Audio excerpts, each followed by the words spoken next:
On accueille Raphaël Romy, professeur émérite de droit public, qui va nous parler des garanties contractuelles pour les exploitations agricoles producteurs d'énergie. En fait, j'aimerais bien vous en parler.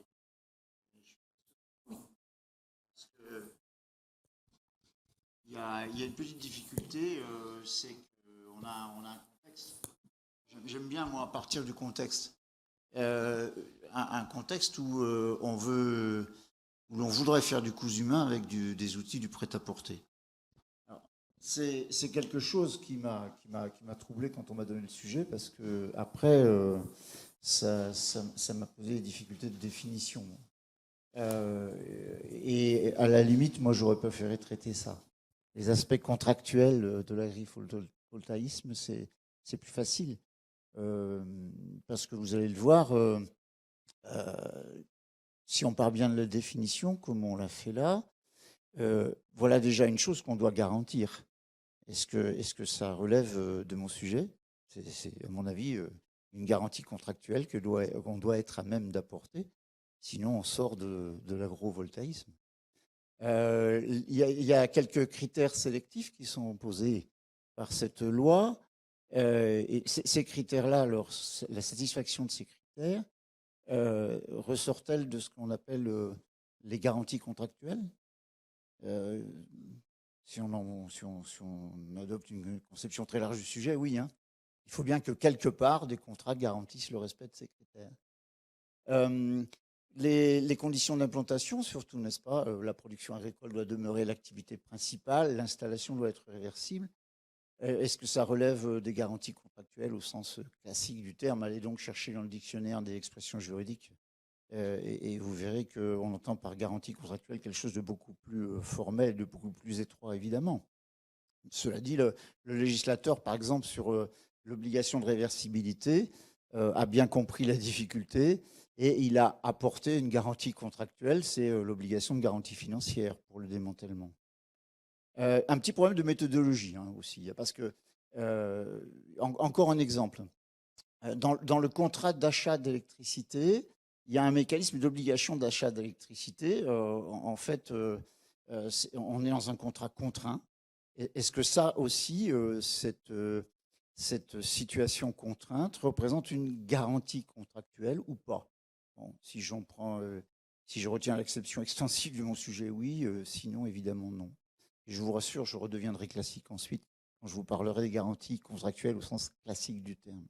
Mais regardez déjà un petit sujet qui, à mon avis, relève, si on accepte la conception extensive de mon sujet, de la question des garanties contractuelles. La souplesse contractuelle que l'on sera en droit d'attendre du traitement d'une solution innovante pour produire de l'électricité photovoltaïque est quand même déjà mise en pièces très simplement parce que on n'entend absolument pas permettre aux parties un contrat d'achat d'électricité produite par une installation bénéficiant de l'obligation d'achat de déroger au tarif d'achat contractuel. Alors, que dire du processus de raccordement? Est-ce que c'est, en dernier exemple, est-ce que c'est une garantie contractuelle? En principe, l'autorisation de raccordement est un droit. Comment est-ce que vous allez concilier le fait que c'est une garantie contractuelle? L'autorisation de raccordement d'une installation photovoltaïque est un droit, avec les conditions qui font qu'on se situe dans l'agrivoltaïsme. J'ai beaucoup plus de questions que de réponses, hein. Mais je peux, parce que maintenant je suis à la retraite. Donc je peux avouer que souvent faire du droit intelligemment, c'est se poser plus souvent des questions que d'essayer d'apporter des réponses. D'ailleurs, le législateur le fait souvent, et il le fait souvent d'une manière qui n'est pas obligatoirement très, très adaptée. Alors, revenons à une conception très classique de ce qu'on appelle les garanties contractuelles. Les garanties décennales. Il y a de toute façon, quand on construit une centrale photovoltaïque, et dans le cadre de l'agrovoltaïsme, on n'y déroge pas, il y a une obligation de prendre une assurance de responsabilité civile décennale, très simplement parce que la garantie décennale couvre les dommages qui sont survenus après la réception des travaux. Alors, juste une remarque, c'est pendant 10 ans. Bon, moi, j'ai encore une question, c'est que de toute façon, la difficulté, c'est qu'une station photovoltaïque, elle est gouvernée plutôt par des contrats qui portent sur une durée plus longue. Passons. Difficulté qui pourrait peut-être amener le législateur à nous faire peut-être un prêt-à-porter plus intelligent que celui qui existe. Alors, il y a ensuite la responsabilité, le fait que dans la jurisprudence a eu quand même à se préoccuper de tout cela. Et il n'y a aucune difficulté, hein. Pour la Cour de cassation, c'est une décision récente de 2022, mais déjà les cours d'appel avaient rendu des décisions qui allaient dans le même sens. Le panneau photovoltaïque est un ouvrage soumis à la décennale. Ses supports également. Les postes de transformation également. L'incendie est un dommage de nature décennale. Un panneau photovoltaïque et des boîtiers, de temps en temps, ça brûle. Ensuite, la Cour de cassation précise qu'il doit y avoir un lien prouvé entre l'incendie et la mission du constructeur. C'est-à-dire qu'en gros, il faut que le constructeur n'ait pas bien veillé à la qualité du matériel ou les mal disposés pour que la garantie décennale joue. C'est vraiment très classique. Cela dit, pour l'agrovoltaïsme, il y a une décision de septembre 2022 de la Cour de cassation qui est encore plus intéressante. Mais enfin, c'est pas très très anormal de considérer que les désordres affectant les panneaux photovoltaïques installés en toiture relèvent de la garantie décennale, hein. Mais le dysfonctionnement des boîtiers de connexion qui entraîne un risque avéré d'incendie de la couverture, qui rend le bâtiment impropre à sa destination, ça entraîne l'application de la garantie décennale. Alors là, pour l'agrovoltaïsme, il y a du grain à moudre. Parce que imaginez que pour une raison ou pour une autre, il y ait un dysfonctionnement quelconque d'un dispositif un peu sophistiqué qui fait varier les panneaux photovoltaïques dans l'intérêt des cultures. Vous savez qu'il y a quelques brevets qui sont déposés et qui sont exploités dans ce sens-là. C'est l'agrovoltaïsme un petit peu high-tech. Imaginez que ça ne fonctionne pas bien, et que l'intérêt des cultures soit en définitive pas respecté par ces dispositifs parce qu'ils ont été mal calibrés. Est-ce qu'on est dans la garantie décennale?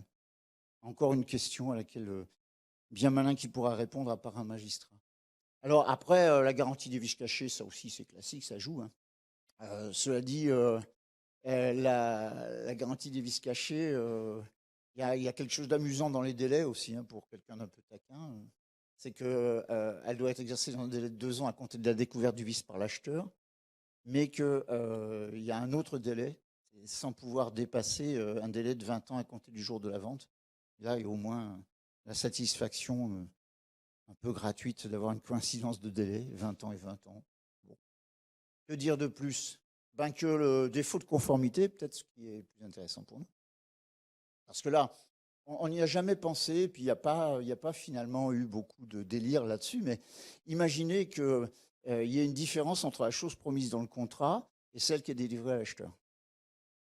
Concrètement, mais encore une fois, c'est plutôt pour l'agrovoltaïsme un peu sophistiqué, avec la variation en fonction de l'intérêt des cultures.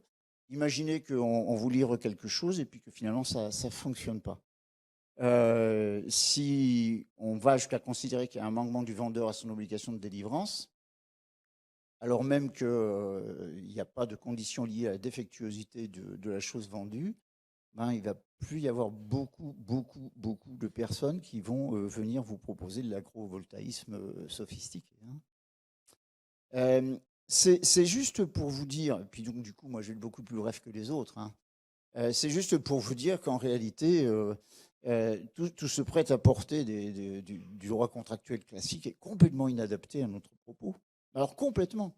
S'il y a quelque chose qui peut plaider pour l'émergence d'un droit spécifique à l'agrovoltaïsme, et surtout au jeu des contrats, c'est tout ce que je viens de vous dire là, parce que finalement, on n'a absolument pas la possibilité de régler toutes les difficultés par le jeu des garanties contractuelles, entendues restrictivement, comme je viens de les présenter, et on est obligé de reporter tout le règlement des différentes difficultés que l'on rencontrera sur le jeu des différents contrats dont on a parlé en long, en large et en travers ce matin et cet après-midi.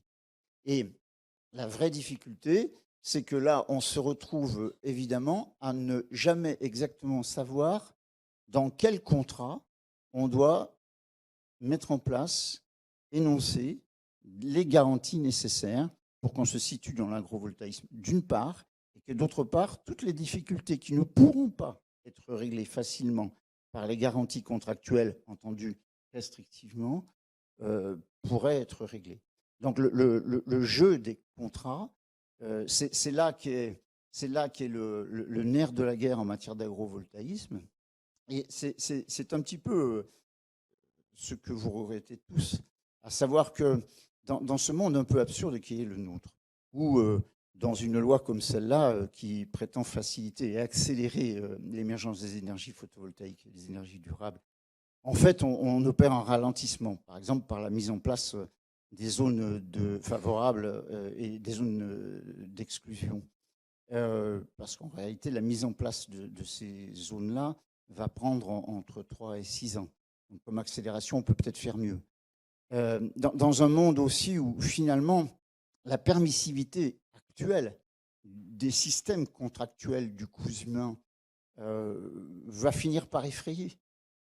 Le risque, c'est qu'on ait l'émergence d'un régime contractuel, mais qui ne soit pas favorable, qui soit limitatif.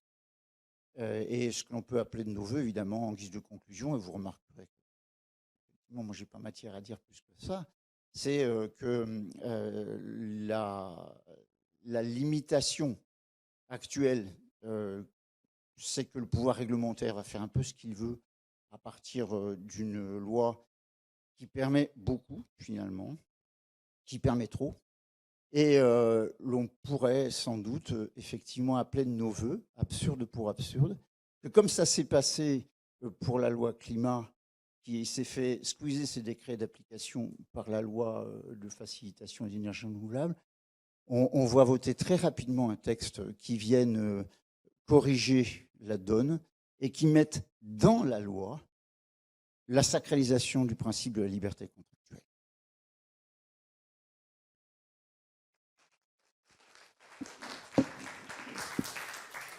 Merci beaucoup.